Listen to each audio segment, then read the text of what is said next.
about coercion, because these are the things that these are the problems we are currently facing. State that is coercing us, big governments that are coercing us. Individual freedom, the rule of law, and the protection of property rights are at stake right now. And we need to keep this in mind in order to remain free. Individual freedom and liberty.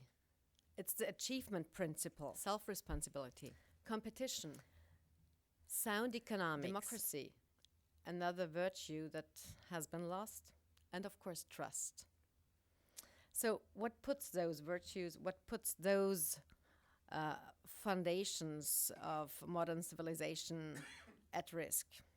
It's wars, it's communism, it's the big welfare state that I've mentioned, it's big governments, it's public debts and the hidden liabilities, it's the greed for votes that created this financial crisis by redistributing, by giving people houses that they could never afford, for example. It's also the greed for money that But most created important, this I think crisis. the best lesson is that more than studying philanthropy, the best is to practice it. The free market movement has been blessed by, I will read some of them, and I have benefited and worked with all of them. Mr. Lovett Peters is approaching 95 years old or more.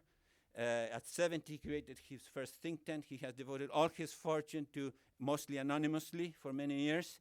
I know because that was part of the contract with us. He helped us fund most of the free market think tanks in the United States, anonymously. He's in Boston, founder of the Pioneer Institute. The Eli Lilly family of the labs created a wonderful foundation, put all their money, a lot of their money there. They have helped us channel close to $10 million to Latin America, and they still support a lot of free market effort. Mr. Goodrich was a great businessman in Indianapolis, not the guy of the tires, created Liberty Fund. That is a fund that has $300 million devoted to the Free Society. Richard Scaife, another person who has given more than $300 million, who still has $300 million to give. He must have given, I think, approximately $1 billion to free market efforts. Sir John Templeton, this is my major philanthropic partner. He's now dead, but I'm also very proud to be one of the members of that organization. He left $3.5 billion to charity. 2/3 still has been inactive, apart from the John Templeton Foundation, that I think would love to learn about. We collaborate with many Nobel laureates, even in science. He created, apart from the John Templeton Foundation, the Templeton Religion Trust and the World Charity Foundation, 1/3 of which qualifies to receive for giving grants to free enterprise efforts. My time is running out, and I want to leave the time for question and answers.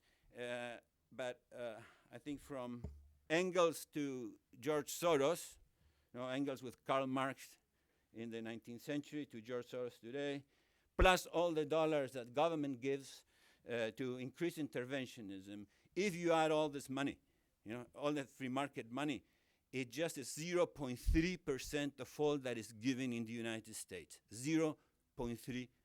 It's 1 billion out of 300 billion. So the only reason I believe that we can win is because that we work closer to the truth, and we have nature, human nature, on our side. But again, things don't happen by themselves. Ideas without ideas are just in our market economy, we have got an exchange economy, and the discipline of economics should really be about understanding exchange, not so much efficiency and those other good things that people talk about. Now, when we think about exchange, we realize that in actual fact, competition isn't as important as is cooperation. We cooperate in order to compete, and where we cooperate is in establishing the rules under which we trade. Now, those rules very often are the mechanisms which structure, organize, and legitimize trade. So what we are really doing when we are trading is that we are swapping our property rights one for the other. And in order to swap property rights one for the other, we have to actually have an agreement as to what our property rights are. And once we have that sort of agreement, we then start thinking about, well, where do they come from? How do we define them? And so on.